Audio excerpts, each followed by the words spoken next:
It's August 11th, 2026, and something huge just happened in Iran.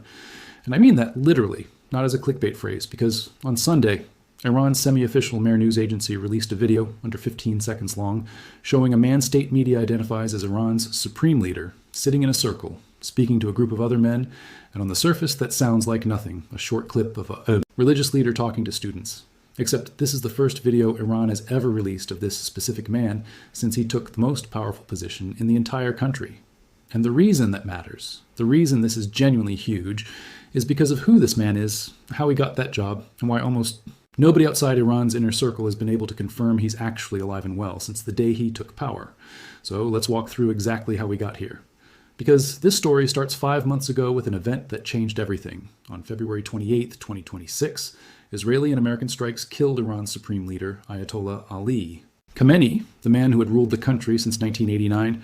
President Trump confirmed the killing himself that same day, posting on Truth Social that, quote, Khamenei, one of the most evil people in history, is dead, and Reuters, CNN, and USA. Today, all separately confirmed the same outcome that day, sourced to Israeli officials directly, and here's how significant that strike actually was. It wasn't just Khamenei. The same wave of attacks also killed his top security advisor, Ali Khamenei, and the commander-in-chief of the Islamic Revolutionary Guard Corps, Mohammed Pakpour, in a single coordinated strike that Wikipedia's own detailed sourcing describes as a decapitation strike, planned jointly by Israel's Mossad and the American CIA, and executed by the Israeli Air Force with U.S. Air Force and Navy support. And Khamenei's death threw Iran into a genuine constitutional crisis, because the country had only had to select a new supreme leader once before in its entire history since the 1979 revolution, and now they had to do it again in the middle of an active war. So an interim leadership council was formed the very next day, just to hold the country together while Iran's Assembly of Experts, the 88-member clerical body responsible for choosing a supreme leader, worked out who would take over. And on March 8th, just over a week later, Iranian state television announced the answer.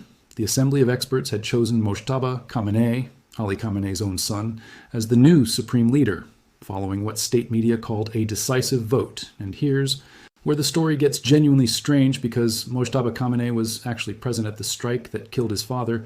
Wikipedia's biographical entry on him confirms he was injured in the very same airstrike. And ever since his appointment, he has essentially vanished from public view. No speeches, no public appearances, nothing beyond a handful of letters attributed to him and released through Iran's official state news agencies. And that absence, 5 straight months of a head of state never once appearing in public, is exactly what's been fueling the speculation that led to Sunday's video. So let's talk about what actually happened during those 5 months of silence. Because the questions about Mojtaba's condition didn't come from nowhere. They built steadily, month after month, and it's worth walking through the actual succession process itself first, because it shows just how unusual and chaotic this entire transition really was. Iran's supreme leader is selected by the Assembly of Experts, an 88-member clerical body elected by the public, and candidates who even want to sit on that assembly first have to be personally vetted and approved by the Guardian Council, a powerful oversight body whose own members are partly appointed by the supreme leader himself, which means the entire selection system is normally a slow, deliberate, insular process built to happen once every generation under calm conditions, not in the middle of an active shooting war with dozens of senior officials already dead.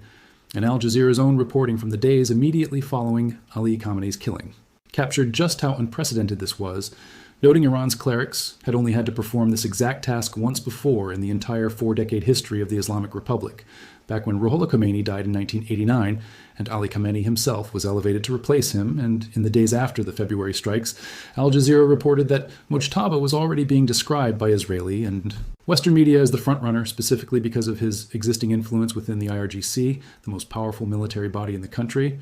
And sure enough, on March 8th, just over a week after his father's death, that's exactly who the assembly chose. And those same questions kept building specifically because Iran's own government kept giving inconsistent answers about him. Iranian President Masoud Pezeshkian, the country's actual head of government, has himself given shifting, contradictory accounts of his own access to the man who's supposedly running the country. On July the 21st, Pezeshkian said publicly that his interactions with Khamenei were, in his words, increasing day by day.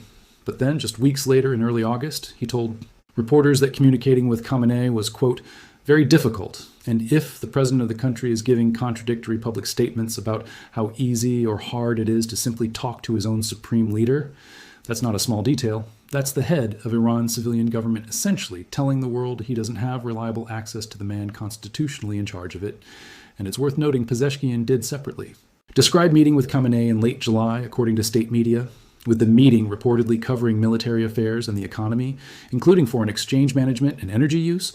So the claim isn't that no contact exists at all. It's that the pattern of contact keeps shifting in ways that don't add up cleanly. And against that backdrop, a senior Iranian paramilitary commander came out on Sunday and promised, in advance, that new footage of Khamenei would be released specifically to dispel the health rumors, which tells you Iran's own leadership was aware these rumors had reached a level serious enough that they needed to respond to them directly. And then the video actually came out, and here's exactly what we know and don't know about it. The footage runs under 15 seconds. It shows Khamenei sitting in what appears to be a religious studies setting, speaking to a group of men. Some outlets describe it as him teaching or lecturing students. The Mehr news agency described it only as, quote, new footage, being published for the first time. But critically, the agency did not say when it was filmed, did not say where it was filmed, and did not explain the circumstances under which it was recorded. And multiple outlets, including the Jerusalem Post, immediately noted that this clip bears a strong resemblance to another video that had already been released earlier this year, which raises the obvious question of whether this is genuinely new footage at all or recycled. Footage from months ago being repackaged to look current. And I want to be honest with you about the fact that this is genuinely disputed and unresolved right now.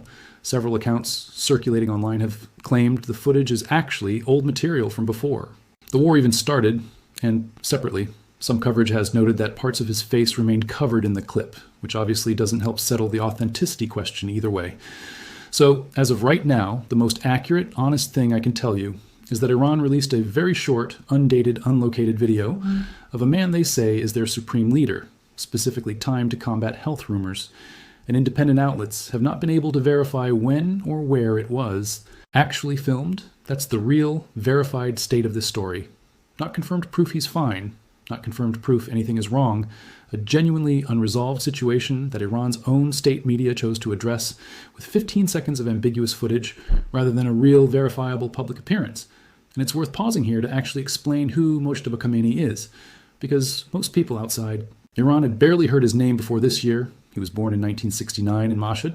He trained at the Qom Seminary, and for nearly 2 decades, from 2008 all the way up to his father's death, he held the position of Vakil, essentially his father's chief deputy and representative. And Wikipedia's own detailed profile on him notes he's long been known by nicknames like Phantom of Tehran and Shadow Prince, precisely because he operated behind the scenes for years, wielding real influence, especially inside the Islamic Revolutionary Guard Corps, without ever holding a public-facing title, and that background matters. Because a man whose entire career was built on operating quietly in the shadows is now the one figure the entire country needs to see clearly and publicly, and he isn't doing it. And according to that same Atlantic Council analysis cited in his profile, Mojtaba is considered more hardline than his father was, with close ties to some of what the report calls the most ideologically extremist clerics in the country, which raises the stakes even further, because if Iran's leadership vacuum is genuinely being filled, or not being filled, by a figure with that kind of ideological profile, the direction Iran takes coming out of this leadership crisis could look very different from where it was under his father. And there's one more deeply personal detail buried in his biography that's worth mentioning. His wife, Zahra Haddad Adel, is listed as having died in 2026 as well, the same year as his father, the same year of the war, adding yet another layer to an already extraordinary run of loss surrounding the man now sitting at the top of Iran's power structure. Now, let's talk about why this particular kind of uncertainty is actually such a big deal for a country in Iran's position, because context matters enormously here. Remember, this isn't happening in peacetime. Iran has been in a full-scale war with the United States and Israel since that February 28th strike, and that war has continued on and off for the 5 months since, with the Strait of Hormuz blockade, with continued strikes, with ongoing negotiations that still haven't produced a final resolution, and in a country structured the way Iran is, where the supreme leader holds constitutional authority over the military, over foreign policy, over the judiciary, over state media, genuine. Uncertainty about whether that person is even capable of functioning normally isn't just palace gossip. It's a direct question about who's actually making decisions for the entire country during an act of war. And that uncertainty gets even more serious when you look at the broader picture of exactly how many senior Iranian officials have been killed since this war began, because Mojtaba Khamenei's father wasn't the only high-level loss. Wikipedia's own tracking of the leadership crisis describes over 40 Iranian officials killed in the sudden aftermath of the initial strikes, and separately, we know that Iran's powerful security chief and parliamentary figure Ali Larijani was killed on March 17th, weeks after the Assembly of Experts had already selected Mojtaba as the new leader. So this isn't a story about one uncertain video, it's a story about a government that's lost dozens of senior figures in a matter of months. Now being led, at least on paper, by a man who himself was injured in the strike that killed his own father, and who hasn't been reliably seen in public since taking the job. And President Trump, for his part, hasn't exactly been subtle about acknowledging that reality either. He's publicly referred to Iran's current leadership as, in his words, scumbags, and has suggested he may target additional officials if Tehran doesn't accept the terms he's laid out. To end the war, which adds another layer to why Tehran limiting Mojtaba's public appearances might genuinely be, at least in part, a real security decision, rather than purely a health cover-up. Keeping a wartime head of state's location and movements unpredictable is a legitimate tactic when the opposing side has already demonstrated it can find and kill senior officials with precision. So both explanations, a leader who's genuinely struggling and being hidden from view, or a leader who's simply being kept deliberately unpredictable for his own safety during an active war, remain live possibilities. And the honest answer is that the verified public record doesn't let us fully rule out either one. Now, let's connect this back to where things actually stand this week in the broader war, because Mojtaba's video didn't drop in a vacuum. It landed in the middle of an intense, ongoing negotiation over the Strait of Hormuz. Just this past weekend, the Secretary of Iran's Supreme National Security Council, Mohammad Bagher Zolgadar, issued a formal statement laying out Iran's conditions for reopening the strait, demanding the United States lift its naval blockade, lift sanctions, withdraw its military from the region entirely, pay war reparations, and release frozen Iranian assets. And a spokesman for the Islamic Revolutionary Guard Corps separately said the reopening of the strait was, quote, not imminent, and specifically not contingent on the ongoing Iran-Oman negotiations, meaning Tehran was drawing a hard line regardless of how those talks were going. And at the very same time, Iran's foreign minister, Abbas Araghchi, said the broader Iran-Oman agreement was in its, quote, final stages, while still reiterating Iran wouldn't reopen the strait until its core demands were met. And President Trump, in a pre-taped interview that aired this week, pushed back hard on the idea that Iran was negotiating from any position of strength at all, describing Iran's economic situation as unsustainable and saying directly, quote, they've got 300% inflation, they have no value, their currency has almost no value, they're not paying their soldiers are leaving. And separately, the U.S. Treasury announced its 8th new round of sanctions on Iran so far in 2026. Specifically targeting what Treasury Secretary Scott Bessent described as Iran's shadow banking system, saying in an official statement that, quote, Iran's shadow banking system is buckling under economic fury, and the regime is running out of ways to move money, and Iran's foreign ministry spokesperson Esma Ilbakayeh fired back publicly on social media, arguing that Iran had, quote, demonstrated over decades that it will not be strangled by these exhausted refrains, and warning that the sanctions only made a diplomatic solution less likely. So you have all of this happening in the exact same 48 to 72-hour window.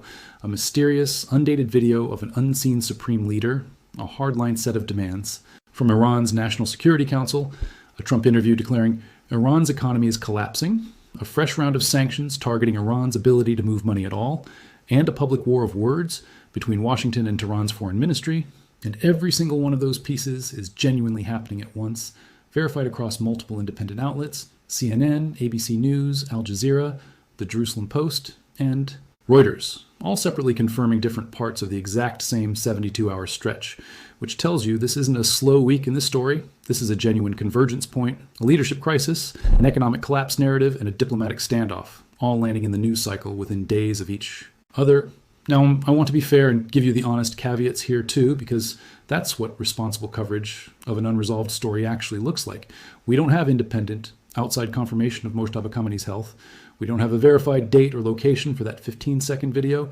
We don't know for certain whether Trump's 300% inflation figure reflects the most precise current economic data available, or whether it's a rounded rhetorical estimate meant to make a political point in a media interview. And we don't know exactly how close the Iran-Oman agreement actually is to being finalized, despite Araghchi's final stages language, because Iran's own IRGC spokesperson was simultaneously saying reopening the strait wasn't imminent at all. So there are real, genuine uncertainties layered throughout this entire story, and I'd rather tell you that honestly than pretend every piece of it is fully nailed down, but here's what is fully verified. Beyond any dispute, Iran's actual supreme leader was killed in February, his son took over in a decisive assembly of experts vote in March. That son has not made a single confirmed, verifiable public appearance since taking power. And this week, under mounting pressure and open health speculation, Iran's own state media released the shortest, most ambiguous piece of evidence imaginable, 15 seconds, no date, no location, specifically timed to try to make the questions go away. And instead of settling anything, it's mostly just added another unresolved data point to a leadership crisis that's now stretched across 5 full months of an active war. So where does this go from here? Watch for whether Iran releases any additional footage, longer, dated, verifiable, in the coming days, because a country that's serious about proving its leader is healthy and in control generally doesn't stop at 15 unverified seconds. Watch the Iran-Oman talks closely too, because Arakchi's final stages language and the IRGC's not imminent language are directly contradicting each other, and one of those two positions is going to have to give first. And watch how Washington responds to this entire moment. Because if Trump's team senses genuine instability at the top of Iran's leadership structure, that's exactly the kind of opening and negotiating strategy built around economic pressure and battlefield leverage would try to exploit immediately. So this is very much a live, developing story, not a closed one. And the honest headline isn't that Iran's supreme leader is confirmed dead or confirmed fine. It's that 5 months into his rule, the world still doesn't actually know for certain which one is true. And that uncertainty, sitting at the very top of a country still at war, is exactly why this genuinely is something huge, whether or not it ever gets fully resolved in public.